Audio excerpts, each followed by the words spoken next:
The Zathrian Empire had been unstoppable for nearly 10 years,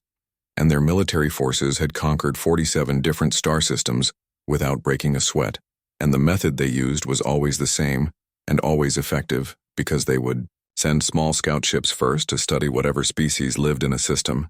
and then they would calculate exactly how many warships were needed to crush any resistance before it could even begin.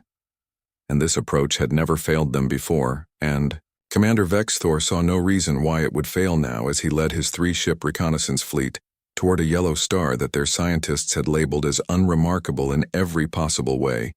And the third planet from that star was home to a species that called themselves humans, and these humans had only recently figured out how to travel between planets, and they had established a few colonies on neighboring worlds and some of their moons, but nothing that seemed particularly impressive to the Zathrian scouts who had seen dozens of species at similar stages of development. Lieutenant Danny Cooper was 26 years old, and he had been serving aboard the Earth Defense Station Sentinel for almost 2 years now, and the station orbited Mars at a distance that allowed them to monitor most of the inner solar system. And his job was relatively boring most days because he sat at his monitoring station and watched screens that showed energy readings and movement patterns. And absolutely nothing interesting ever happened until today, when he started seeing unusual energy signatures appearing at the edge of the solar system. And at first he thought his equipment was malfunctioning, because the readings were unlike anything in their databases. But then 3 distinct objects appeared on his screen, and they were clearly ships, and they were clearly not human ships, and his heart started racing as he reached for the communication button to alert his superior officer. Captain Lisa Morgan had been in the military for 15 years, and she had earned her position through hard work and dedication, and when she received the alert from Danny, she was in her quarters reviewing personnel reports, but she dropped everything and ran to the command center because this was the moment that everyone had been training for, even though most people secretly hoped it would never come. And when she arrived at the command center and saw the 3 alien vessels on the display, she took a deep breath and started giving orders with a calm voice that surprised even herself. And she ordered all defense stations to go to yellow alert and sent an encrypted message directly to Earth Command, and then she settled into her chair to watch what the alien ships would do next. The Zathrian scouts began their work with practiced efficiency because they had done this same job dozens of times before, and Vexthor watched as his sensors swept across the human solar system, cataloging everything they found and what they discovered, seemed to confirm their initial assessment that this would be an easy conquest, because the humans had defense stations scattered around several planets and moons, but the stations were small, and the weapons they carried appeared primitive by Zathrian standards, and the humans had maybe 200 combat vessels in total, which was actually more than some species they had conquered, but still nowhere near enough to pose a real threat. And Vexthor made notes in his report about the positions of major military installations and the types of weapons the humans seemed to favor, and he estimated that a standard invasion force of around 1,000 ships would be more than sufficient to overwhelm the human defenses. On Earth, in the city of Geneva, there was a facility called Global Defense Headquarters that most civilians had never heard of, and when the alert about alien vessels reached this facility, General Paul Henderson immediately convened an emergency meeting with representatives from every major nation and military branch, and the general was 60 years old, with gray hair and a face that showed the stress of his position, and he stood at the head of a long conference table and briefed everyone on the situation and explained that 3 alien ships were currently scanning their defenses, and everyone in that room knew that this was the moment they had been preparing for since humanity first reached Mars decades ago. But what the aliens, scanning their system, could not possibly know was that humanity had been preparing for this exact scenario, and the preparations went far deeper than anyone outside this room could imagine. Lisa received new orders through her encrypted channel, and the orders were simple but strange because she was told to maintain observation, but under no circumstances was she to engage the alien vessels, and Earth Command wanted to see what the aliens would do and how thorough their reconnaissance would be. And so Lisa watched and waited, while Danny continued monitoring the scout ships and tracking their movements. And after several hours of observation, Danny noticed something interesting, because the alien ships were only scanning military installations that were visible from space, and they seemed completely uninterested in the planets themselves or in any facilities that might be hidden underground, or in other locations, and this observation was important, and Lisa made sure to include it in her reports back to Earth Command. Vexthor spent 3 full days scanning the human solar system, and he was thorough in his work because the Zathrian Empire did not tolerate failure, and he made sure his sensors swept every planet and every moon and every major asteroid, and he cataloged the location of every human ship he could find, and every defense station and every weapons platform. And when he was finished, he compiled all the data into a comprehensive report, and the report concluded that humanity possessed approximately 230 combat-capable vessels and 18 defense stations, and their weapons technology was at least 50 years behind Zathrian standards, and he recommended a standard invasion force of 1,000 ships, which would give them more than a 4-to-1 numerical advantage, and should ensure complete victory within days if not hours. What Vexthor did not know and could not have known was that humanity had learned many lessons from their own bloody history, and one of those lessons was that the best way to survive a fight was to make your enemy think you were weaker than you actually were. And another lesson was that in war the side with more soldiers usually won, and humanity had taken both of these lessons very seriously,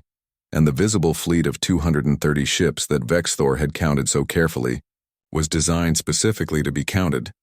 and to look just strong enough to be credible but just weak enough to encourage an attack. And this deception had been planned decades ago by people who understood that when humanity finally met aliens in space, those aliens might not be friendly. The 3 Zathrian scout ships finished their reconnaissance and prepared to leave the solar system, and Danny watched them go on his monitors, and he felt a strange mix of relief and anxiety because the immediate danger had passed, but everyone knew the scouts would report back to their leaders, and then the real test would come. And Lisa stood in the command center and watched the alien ships disappear, and she knew that somewhere deep beneath the surface of Luna and Mars and hidden in asteroid fields throughout the system, thousands of other military personnel were watching the same thing happen, and all of them were thinking about what would come next, and whether the plan that had been developed over decades would actually work when it was finally put to the test. Commander Vexthor transmitted his full reconnaissance report to the Zathrian High Command, and the report traveled through space for several days before reaching the Empire's central military headquarters, and when the generals and admirals reviewed the data, they were pleased because the humans appeared to be another easy conquest, and the High Command approved Vexthor's recommendation without any modifications, and they ordered him to return to Zathrian space and prepare to lead the invasion fleet himself because he had done the reconnaissance work and knew the target system better than anyone else. And Vexthor felt proud because leading an invasion fleet was a significant honor and would advance his career considerably, and he began making plans for the attack and calculating how quickly they could achieve total victory. What none of the Zathrians knew was that humanity's military operated under a principle that had been developed after years of studying Earth's own military history, and this principle was called strategic deception, and it meant that you always showed your enemy exactly what you wanted them to see, and nothing more. And the visible fleet that Vexthor had counted was exactly what humanity wanted the Zathrians to see, because it was large enough to look like a real military force, but small enough to make an invasion seem achievable. And this deception had been planned by some of the smartest military minds that humanity had ever produced. Major Kevin Barnes worked in a facility that did not appear on any public maps or government documents, and this facility was located 3 kilometers beneath the surface of Luna, on the far side where Earth could not see it, and the facility had been built over 20 years using mining equipment and robots and thousands of workers who had signed confidentiality agreements that would land them in prison if they ever spoke about what they had seen. And Kevin was 34 years old, and he had been working in this facility for 6 years,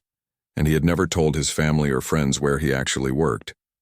because the facility was one of humanity's most important secrets.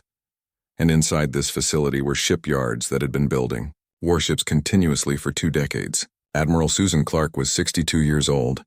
and she was the highest-ranking military officer in the entire Solar Defense Fleet. And very few people knew that title even existed because the Solar Defense Fleet was itself a secret that had been kept from the public for decades, and Susan had spent her entire adult life preparing for the day when humanity would face an external threat. And now that day was approaching, and she felt a mixture of anxiety and determination as she prepared to brief the Global Defense Council on what was about to happen. And the council consisted of representatives from every nation and every major colony, and they met in a secure facility deep underground in Switzerland. The briefing room was large and cold, and the walls were lined with screens showing data and maps, and Susan stood at the front of the room and began her presentation, and she explained that the alien scouts had departed and would likely return with an invasion force within 3 to 6 months, and the council members listened carefully because they knew this moment would define humanity's future. And Susan told them that based on the scout ship's behavior, the aliens had likely counted only the visible fleet and had no idea about humanity's true military capacity. And when she put up the numbers on the screen, several council members gasped because the difference between what the aliens had seen and what humanity actually possessed was almost unbelievable. The visible fleet consisted of 230 warships and 18 defense stations, and this was what the aliens had counted during their reconnaissance, but the actual military strength of humanity was hidden in facilities like the one where Kevin Barnes worked, and these hidden facilities existed throughout the solar system, and they had been built under a secret provision in the treaty that ended the colony wars back in 2089, and that provision required every human settlement and every colony and every mining operation to contribute to a unified defense fleet, and this fleet would remain hidden and would only be revealed if humanity faced an external threat. Colonel Amy Price commanded one of these hidden facilities in the asteroid belt between Mars and Jupiter, and her facility was built inside a large asteroid that had been hollowed out over 15 years, and the asteroid looked like any other rock from the outside, but inside it contained shipyards and weapons foundries and living quarters for 3,000 personnel. And Amy was 41 years old, and she had been in command of this facility for 7 years, and during that time, her crews had built over 3,000 warships, and all of those ships were powered down and waiting in the darkness. And Amy had never fired a shot in combat, but she had trained her entire life for war. On Mars, there were similar facilities hidden in the planet's extensive cave systems, and Captain Greg Palmer oversaw the largest of these facilities, which was located in the Valles Marineris Canyon system, where natural caves had been expanded into massive underground shipyards. And Greg was 39 years old, and he had been born on Mars and had never actually visited Earth, and his facility housed over 5,000 warships, and all of them were waiting for the order to activate. And Greg sometimes walked through the massive caverns and looked at row after row of silent ships and wondered if they would ever actually be needed. Europa and Titan and Ganymede all had their own hidden facilities, and even small outposts in the Kuiper Belt maintained secret shipyards, and the total number of hidden warships exceeded 94,000, and there were also 20,000 support ships for fuel and ammunition and repairs, and this massive fleet had been built slowly over 70 years by thousands of people who kept the secret because they understood that humanity's survival might depend on it, and the cost had been enormous and had diverted resources from civilian projects and had required sacrifices from every human settlement.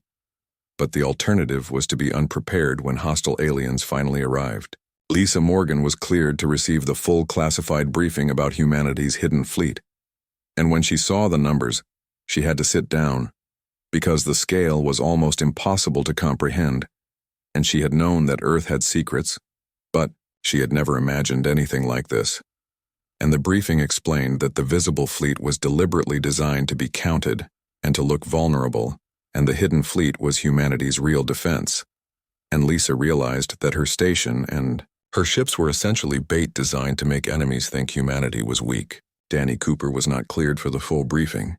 but he could tell something big was happening because the activity level at the station had increased dramatically, and senior officers were having closed-door meetings constantly and encrypted. Messages were going back and forth between the station and Earth Command at all hours, and Danny was smart enough to figure out that humanity probably had more military capability than what was visible, but he had no idea about the actual scale, and he continued doing his job and monitoring space for any sign of the aliens returning. Admiral Susan Clark finished her briefing to the Global Defense Council, and the room was silent for a long moment before the questions began, and people wanted to know why the public had never been told about the hidden fleet. And Susan explained that the secret had been kept for strategic reasons because if potential enemies knew about the fleet, They might bring overwhelming force, or might not attack at all, which would leave humanity unable to learn anything about alien military capabilities, and the Council debated the ethics of keeping such a massive secret from the public. But ultimately everyone agreed that the decision had probably saved humanity from conquest. The Zathrian Empire continued its preparations for invasion, and Vexthor assembled his fleet at a staging area near the border of Zathrian space, and his force consisted of 1,200 warships, which was actually larger than his initial recommendation, because the High Command wanted to ensure a quick victory, and Vexthor spent weeks drilling his crews and planning the attack, and he studied the reconnaissance data constantly, and he never suspected that the humans might be hiding anything because in his experience species that had military strength always displayed it openly as a deterrent. Kevin Barnes received orders to begin activation procedures for the Luna facility, and the process of bringing 94,000 warships online would take time because systems needed to be checked and crews needed to board and weapons needed to be armed. And Kevin coordinated with the other facility commanders to ensure everything would be ready when the aliens arrived, and he felt the weight of responsibility because his facility alone housed 20,000 ships, and if something went wrong during activation, those ships might not be available for the battle. 3 months had passed since the Zathrian scouts departed from the human solar system, and during those 3 months every hidden facility throughout the system had been quietly preparing for what was coming, and the warships that had been sleeping in darkness for years or even decades were being brought online one by one, and crews were boarding and running system checks and making sure that weapons and engines and shields all functioned properly after years of storage. And the process was slow and careful because humanity would only get one chance to make their reveal count, and everything needed to work perfectly when the moment arrived. Commander Vexthor led his invasion fleet of 1,200 warships through the empty space between stars, and the journey took several weeks, but finally they arrived at the edge of the human solar system, and Vexthor felt confident as he looked at the display showing his massive fleet, because he had more than 5 times as many ships as the humans possessed, and his ships were individually superior in terms of weapons and shields and technology, and he had fought in 3 previous invasions and all of them had been quick victories, and he expected this one would be the same, and he gave the order for his fleet to enter the system in full battle formation. Danny Cooper was back at his monitoring station aboard the Earth Defense Station Sentinel when the invasion fleet appeared, and his screens lit up with contacts, and he started counting them, but there were so many that he had to let the computer do it. And when the number appeared on his screen, he felt his stomach drop, because there were over 1,000 alien warships, and they were arranged in a formation that clearly indicated hostile intent. And he immediately sent the alert to Captain Lisa Morgan, and then he sat back in his chair and waited because everything that happened next was out of his hands. Lisa Morgan received the alert and looked at her own displays and saw the massive alien fleet, and for just a moment she felt fear because, even knowing what she knew about humanity's hidden strength, it was terrifying to see so many enemy ships arriving at once. But then she took a deep breath and remembered her training, and she opened a secure channel to Earth Command and spoke a single word that had been chosen years ago for exactly this moment, and that word was awaken. And as soon as she spoke it, she knew that everything was about to change. Throughout the solar system, that single word triggered a response that had been planned and prepared for decades, and on Luna Major Kevin Barnes heard the word through his command channel and immediately gave orders to open the massive hangar doors that had been concealed in craters on the moon's far side, and the doors were enormous and had been designed to look like natural features when viewed from space, but now they began to slide open, revealing the darkness inside.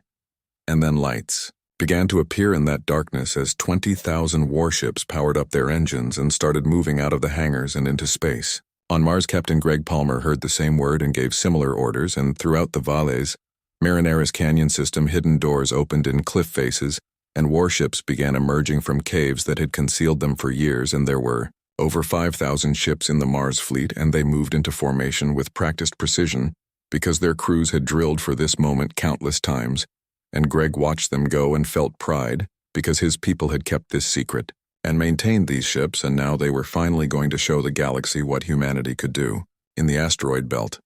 Colonel Amy Price commanded her facility to release its entire complement of warships,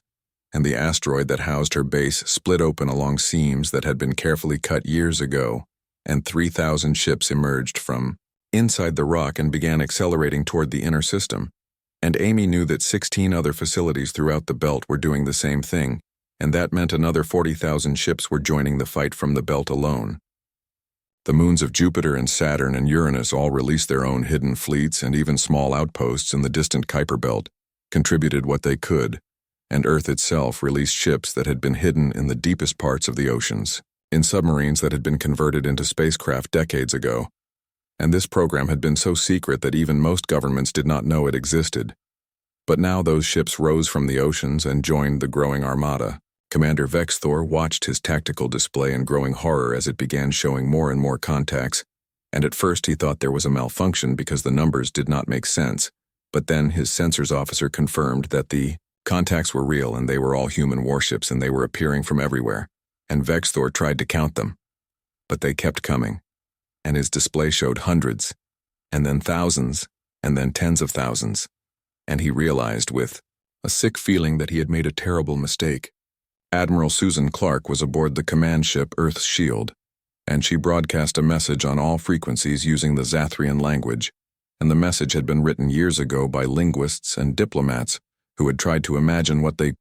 would say if this moment ever came, and Susan spoke calmly and clearly,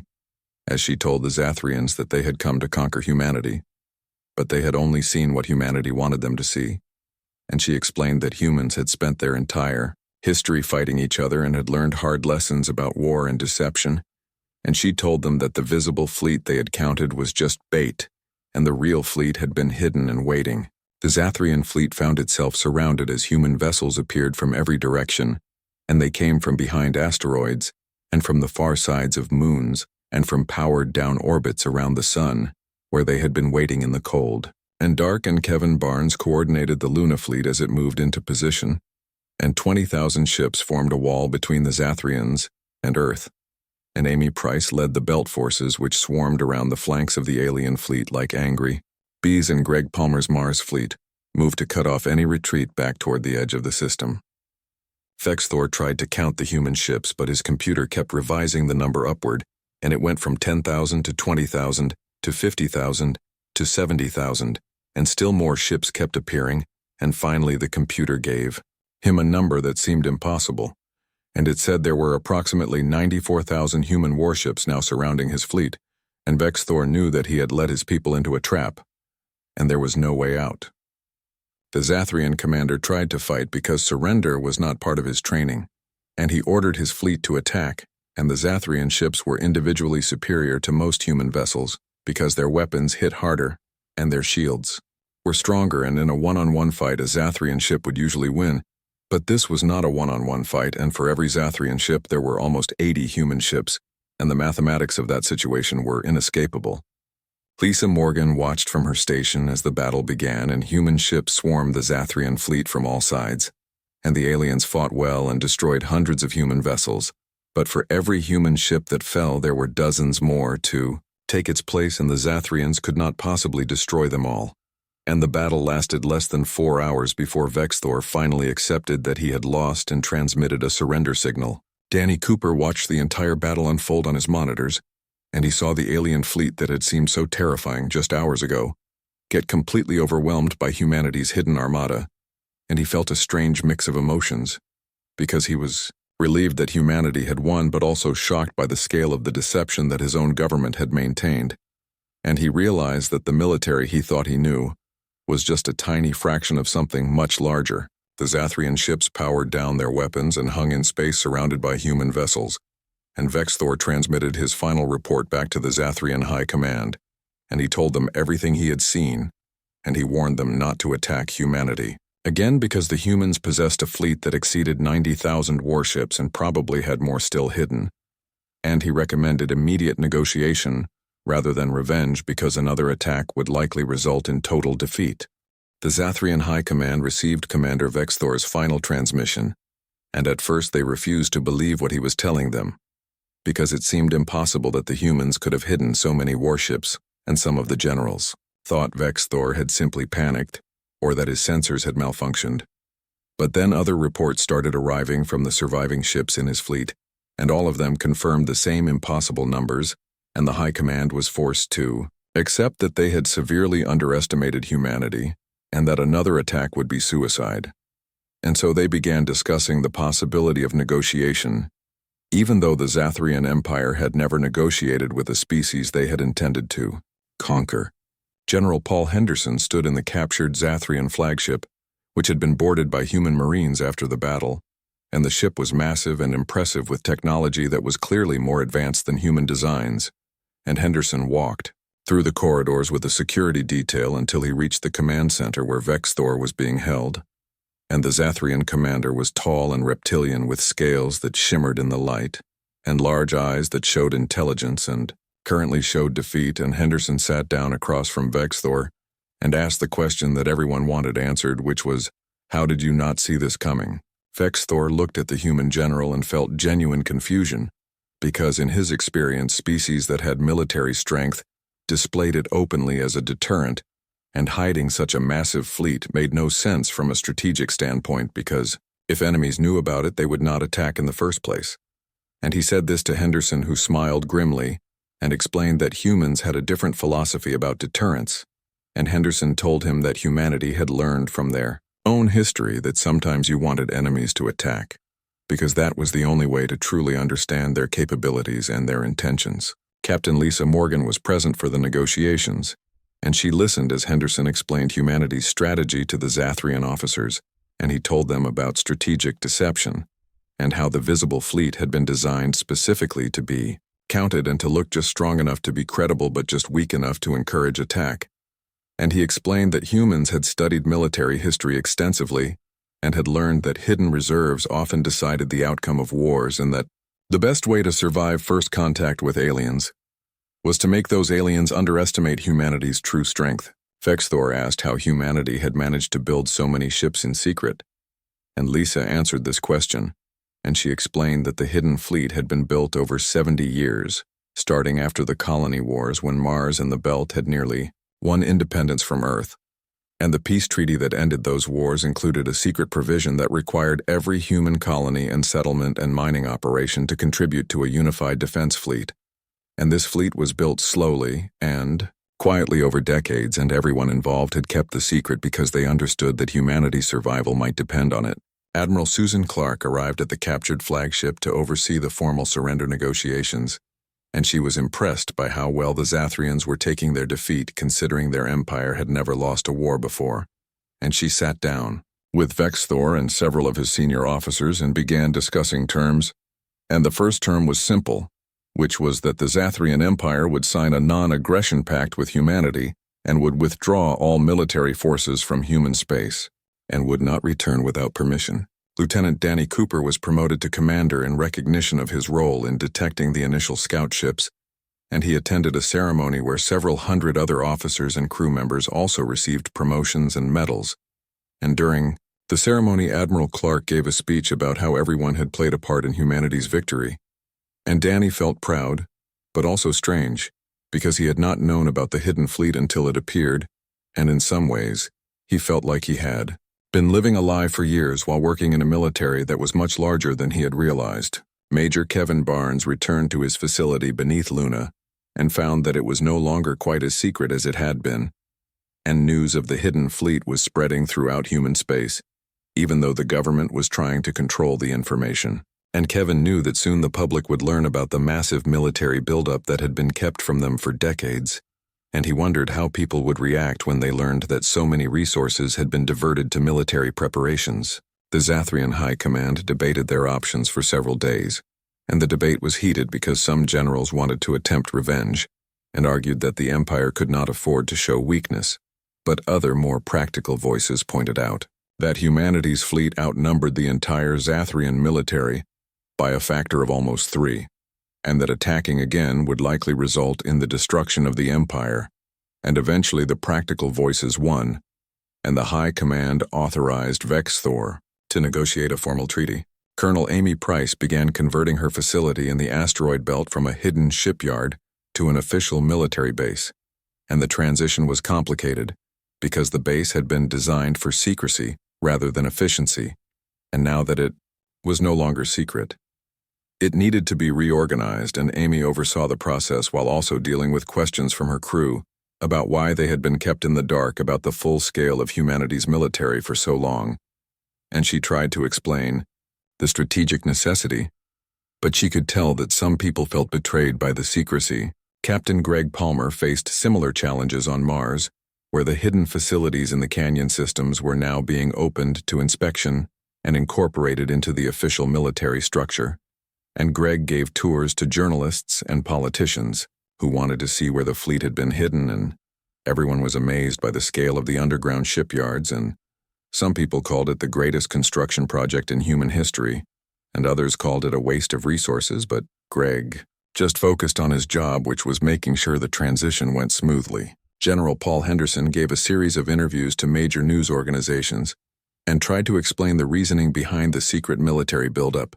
and he told them that after the colony wars, humanity's leaders had realized that internal conflicts were pointless if an external threat could destroy them all, and so they had decided to unify their military strength, but keep it hidden from potential enemies. And Henderson knew that some people would be angry about the deception, but he believed history would prove that the decision had been correct. Lisa Morgan was promoted to admiral and given command of the Outer System Defense Forces,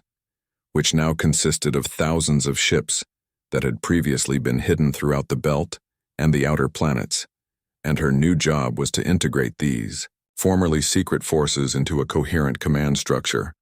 and she worked closely with the other facility commanders to establish proper chains of command and communication protocols and standard operating procedures. Vexthor remained on the captured flagship under comfortable detention while the negotiations continued, and he spent his time learning about human culture and history, and the more he learned, the more he understood why humans had approached first contact the way they had,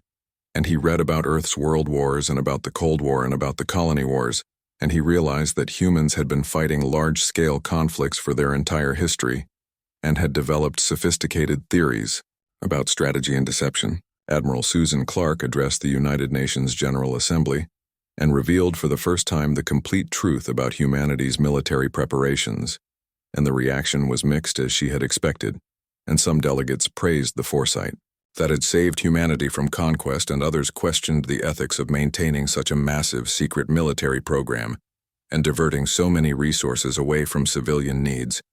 And Clark listened to all the arguments,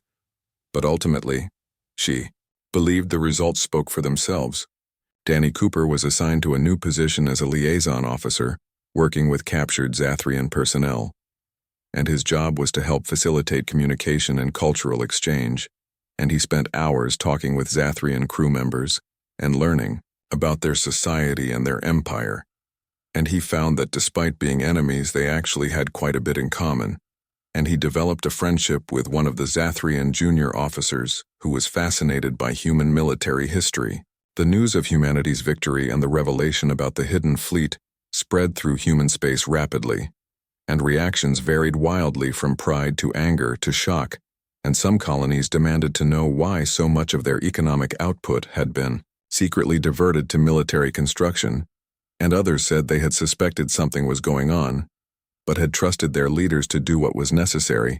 and the debate raged in parliaments and assemblies throughout the solar system. 6 months after the failed Zathrian invasion, the treaty negotiations were finally complete, and representatives from both sides met in a ceremony aboard a neutral space station that had been constructed specifically for this purpose, and the treaty included provisions for peace and trade and cultural exchange, and most importantly, it included a mutual defense clause that would require both species to come to each other's aid if either was attacked by a third party, and this clause surprised many observers because it meant the Zathrians were not just accepting defeat, but were actively seeking an alliance with humanity. Commander Vexithor attended the signing ceremony, and he had been granted clemency for his role in opening communications between the two species, and he stood beside Admiral Susan Clark as the documents were signed, and he reflected on how much his understanding had changed over the past months. And when he had first arrived in the human solar system, he had seen them as just another weak species to be conquered,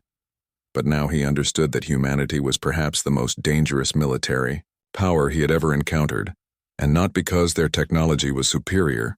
but because their approach to warfare was fundamentally different from anything the Zathrians had seen before. Captain Greg Palmer was assigned as the official liaison officer to the Zathrian military,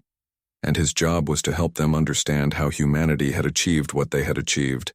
And Greg spent weeks explaining to Zathrian officers about human, military history and strategic theory, and the Zathrians were particularly interested in the concept of hidden reserves and strategic deception.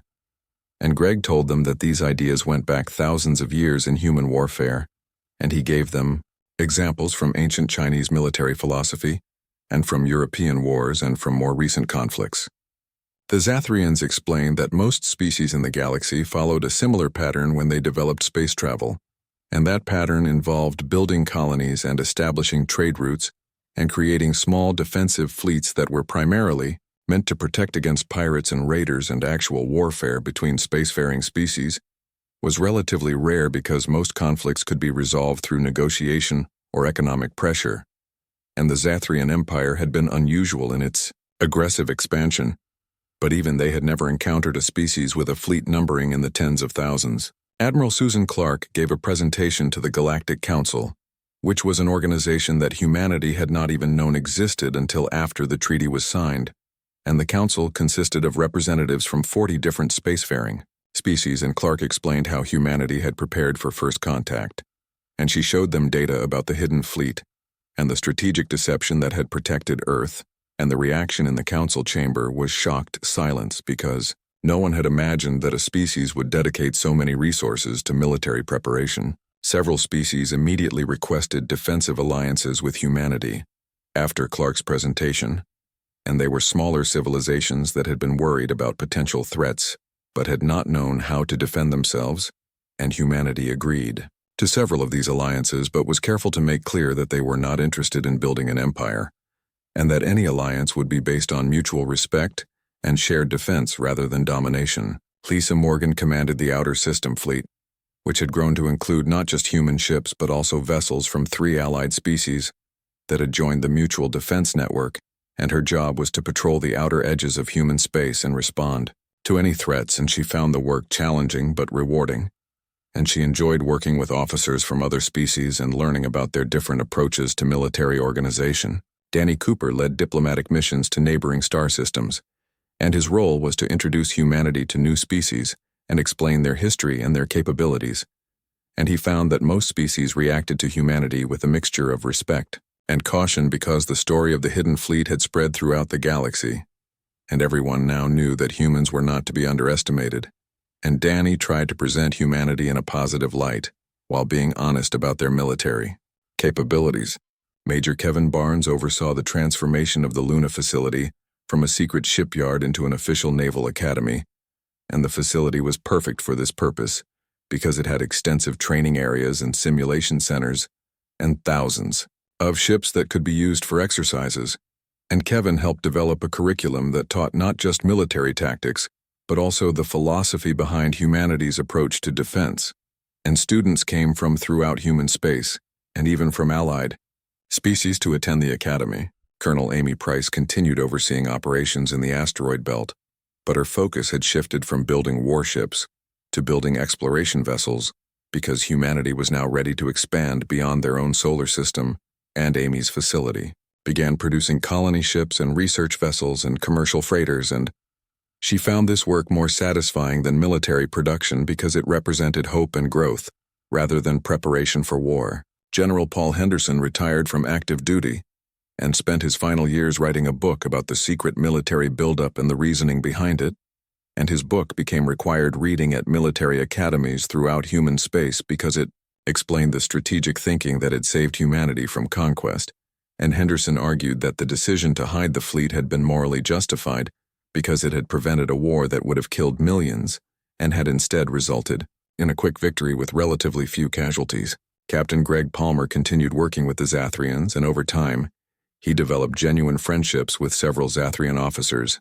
and they invited him to visit their homeworld, and he became the first human to set foot on Zathrian soil, and he was amazed by their cities and their culture, and he realized that despite their reputation as conquerors, they were not really that different from humans. and they had simply been following a military doctrine that had worked for them, until they encountered a species that understood war better than they did. Vexthor was appointed as the Zathrian ambassador to Earth, and he took up residence in Geneva near the Global Defense Headquarters, and he spent his days meeting with human officials and explaining Zathrian culture and helping to build bridges between the two species, and he wrote regular reports back to the Zathrian High Command. And in those reports he emphasized that humanity should be treated as a valuable ally rather than a potential enemy, and he warned that underestimating humans had nearly cost the Empire everything. 3 years after first contact, the first human colony ship departed for a star system 40 light-years away, and the ship carried 10,000 colonists who were ready to start a new life on a distant world, and the ship was escorted by 200 warships, which seemed like a small number compared to the 94,000 ships in the Hidden Fleet. But it was still more than most species had in their entire military. And the message was clear that humanity would defend their colonies and their interests and would not be intimidated by anyone. Admiral Susan Clark watched the colony ship depart from her command center, and she felt satisfied because humanity had achieved what she had spent her career working toward. And they were safe, and they were strong, and they were ready to take their place in the galaxy, and the secret that had been kept for 70 years had served its purpose, and now humanity no longer needed to hide their strength, because everyone knew what they were capable of. The Zathrians continued to rebuild their relationship with humanity, and over time, the two species became close allies, and they cooperated on military exercises and technology exchange and joint exploration missions, and the Zathrian military adopted some human strategies, including the concept of hidden reserves and strategic deception, and other species in the galaxy watched this alliance with interest because it represented a new model for how different civilizations could work together. Danny Cooper was eventually promoted to captain and given command of his own ship, which was assigned to deep space exploration, and he led missions to uncharted star systems and made first contact with several new species, and in every case, he made sure to explain that humanity valued peace but was prepared for war, and that any species considering aggression should remember what happened to the Zathrians. The Hidden Fleet remained mostly intact even years after its existence was revealed, because humanity's leaders understood that the galaxy was a dangerous place, and that maintaining a strong military was essential for survival, and the visible fleet grew larger as well because humanity no longer felt the need to appear weak, and they built new classes of warships that incorporated technology learned from the Zathrians and other allies. Kevin Barnes trained thousands of officers at the Luna Academy, and he made sure that every graduate understood not just tactics and strategy, but also the philosophy behind humanity's approach to defense. And he emphasized that the purpose of military strength was not to conquer others, but to ensure that humanity could never be conquered. And his students went on to command ships and stations throughout human space, and they carried these lessons with them.